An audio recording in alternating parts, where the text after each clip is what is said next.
Hi quilters! This video is for people who made the bonus squares during the mystery quilt. I've got my bonus squares and my leftover fabrics, and so I separated it out to try to figure out what I wanted to do with it.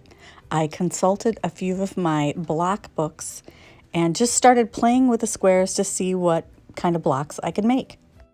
I would set up blocks on a table looking at pictures from my books, and then I would just rearrange them and keep taking pictures with my phone so that I could look back and see on my phone which of the blocks I liked better. I knew that the blank spaces would be filled with other fabrics from the leftovers from the mystery quilt. I also knew that I had 96 of the green and white and 48 of the red and white triangles. So I kind of took that into consideration when I was looking at the blocks that I wanted to choose. I finally ended up deciding I wanted to go with this variation of blocks. The leftover block squares were 1 3/4 by 1 3/4, so I knew that some of my squares would need to be 1 3/4 by 1 3/4 to fill in the empty spaces. And the big square in the middle needed to be 4 1/4 by 4 1/4. To complete my block, I figured I had enough of my leftover blocks to make 4 of the big blocks, so I would need 4 of the 4 1/4 by 4 1/4 inch squares for the center, and I would need 16 of the 1 3/4 by 1 3/4 squares to fill out the rest of the spots in the block.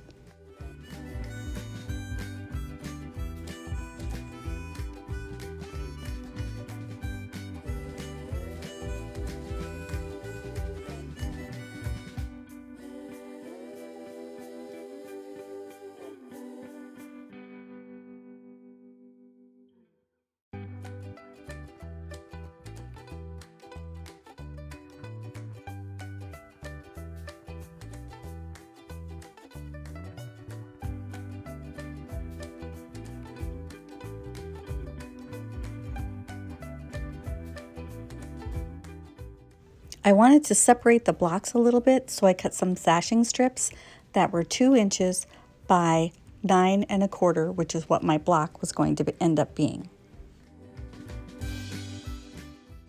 I also needed a 2-inch square for the center. I cut my inner border strips at 1.5 inches wide by the width of the fabric. I will cut the length on these strips once I have measured the quilt top and am ready to sew them on to the quilt top.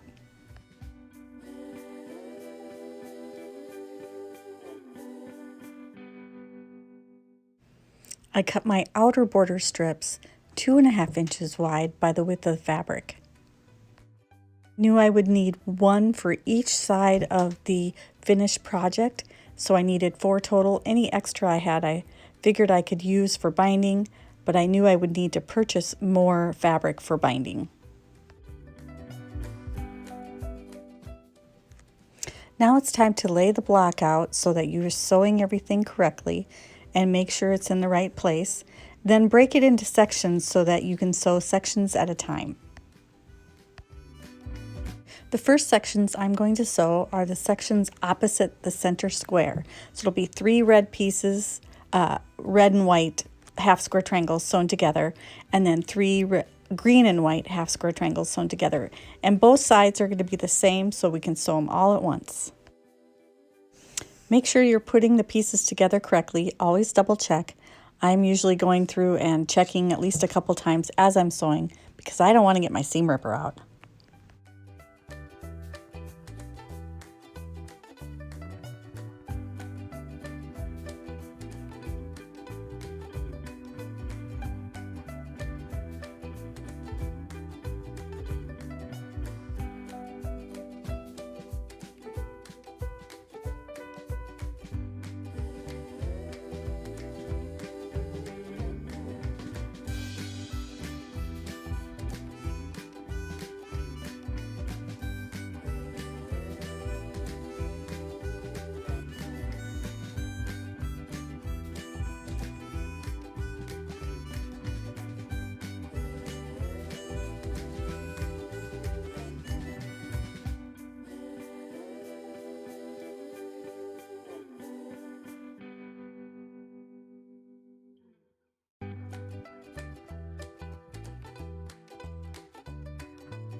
All right, time to press.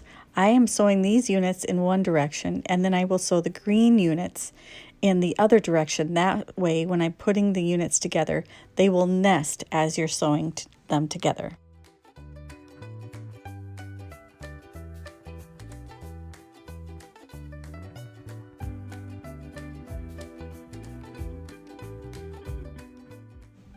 Now it's time to sew them together. And as you see, we've got them pressed just right so that they nest together. And you can use pins or you can just send them through the machine.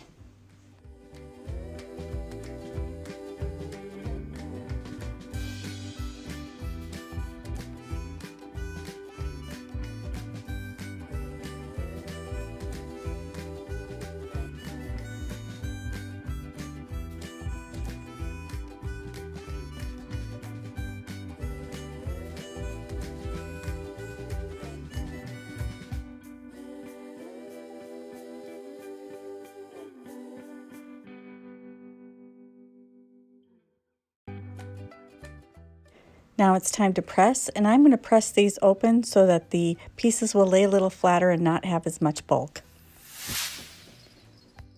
Now it's time to piece those units to the opposite sides of the center square, and then we're going to press towards the center.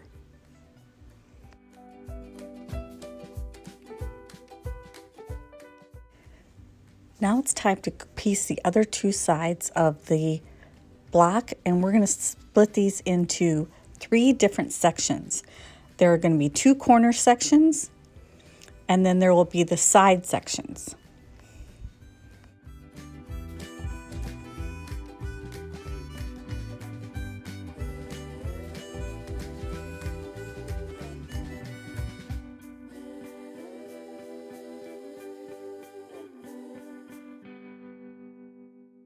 All right, time to start sewing those corners together.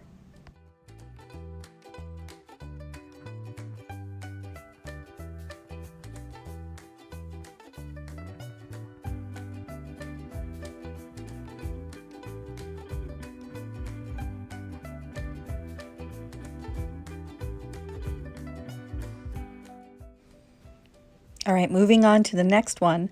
I will wait until I'm done with all of this sewing before I go over to the ironing board.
Back to the ironing board.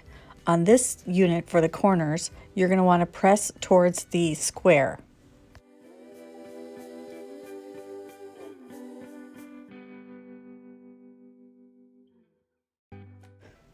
Press the seams in one direction.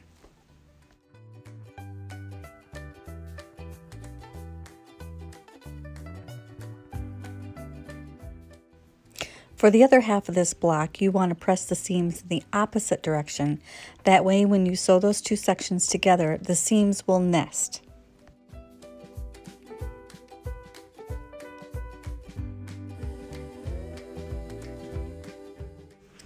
For the last corner, you will want to have half of the pieces with the seam towards the left part of the block and half the seams towards the right part of the block. That way, when you put those two pieces together, the seams will nest.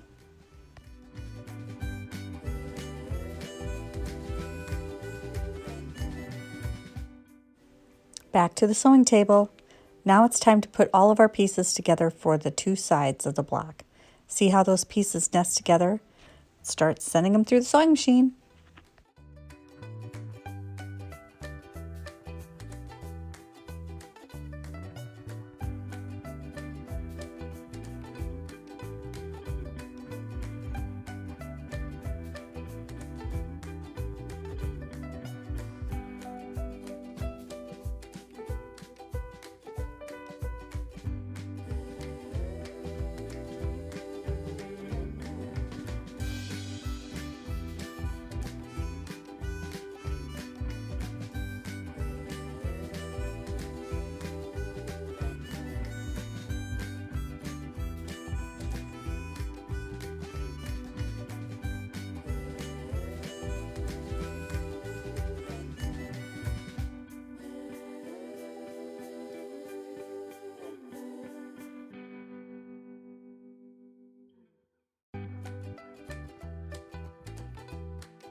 Now it's back to the ironing board, and this time I'm pressing the seams open just to reduce the bulk a little bit on the front of the block.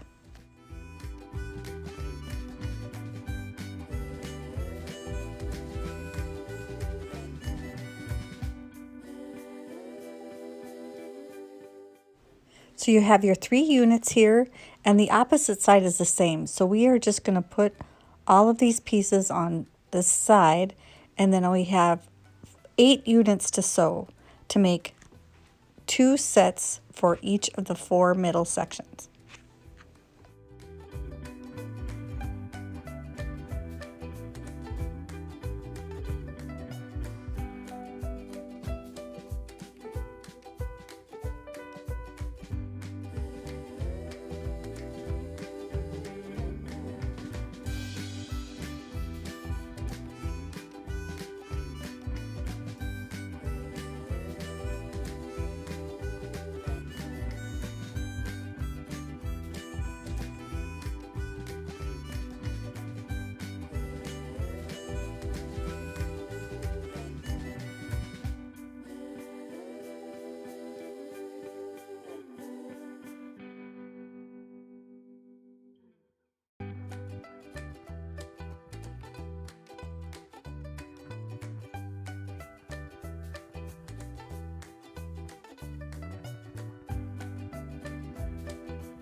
It's back to the ironing board to press these pieces, and this time you're going to press away from the center so that it will nest when you sew it to the center section.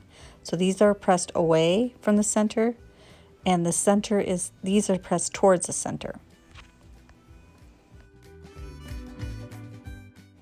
These pieces should nest together pretty good in some of these spots. If you wanted to, you could pin to make it a little bit more accurate.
And my blocks are done.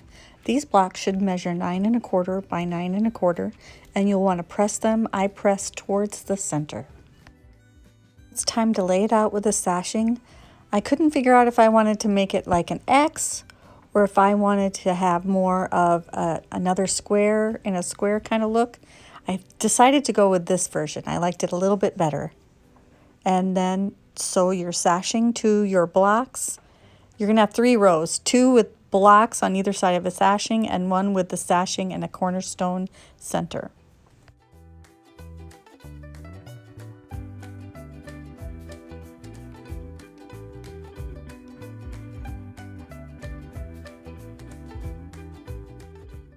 You'll want to press as you go for this section, and I pressed towards the sashing because it seemed to want to go that way and it laid a little flatter. And then you'll want to sew those 3 rows together, the sashing in between the 2 rows with the blocks.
To get the best results when adding borders to a quilt top, you will want to measure it after you've pressed it, cut your border pieces to length, sew them on opposite sides, press, measure once again, cut your pieces to that length, sew them onto the opposite sides, and press.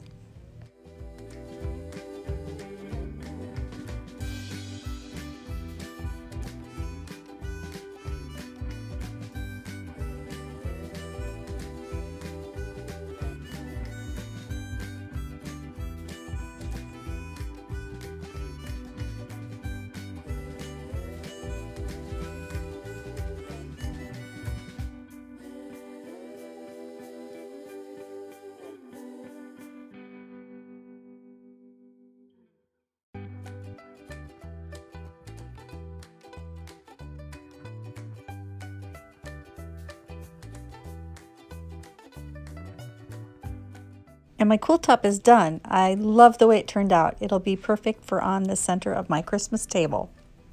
I'm going to press it one more time.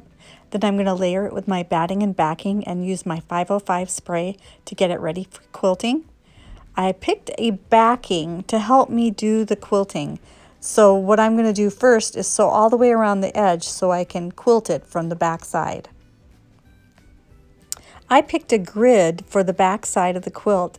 That way I can quilt it from the wrong side, follow the lines on the fabric, and quilt it without having to mark the front of the quilt to quilt it.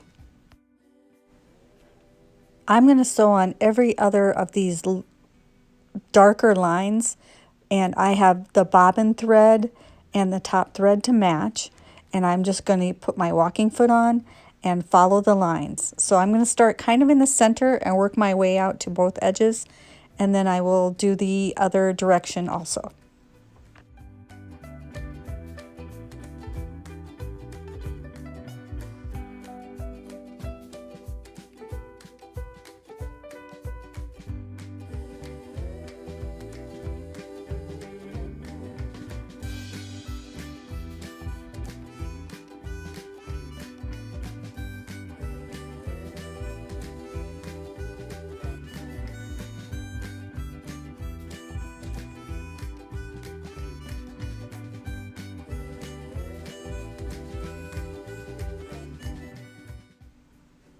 And there it is, quilting without having to mark a single thing.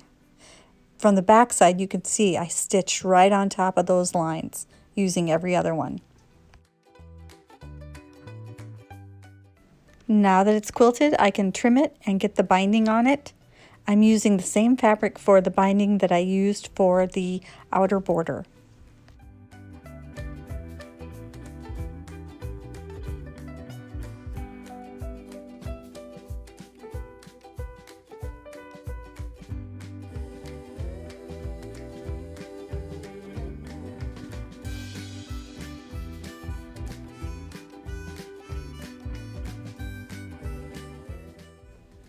Once I have the binding put on, I will give it a good pressing so that the edges are nice and crisp, and then I will get my binding clips out, get it put into place so that I can top stitch from the front.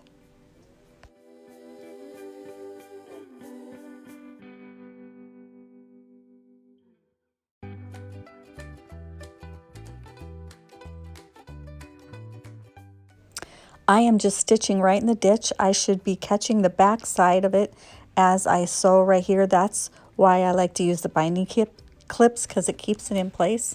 I also like to use this glove on my hand to help me hold on to the quilt. It really makes my hand have a lot less tension in it as I'm holding the quilt in place.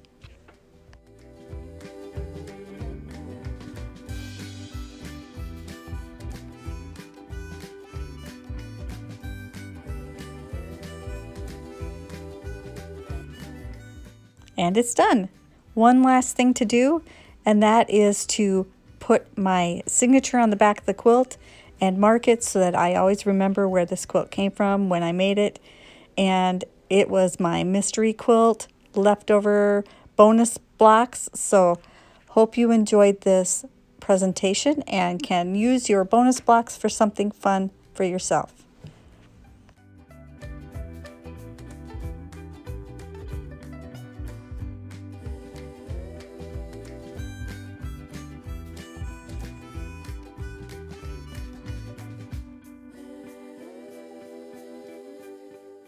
Thanks for watching.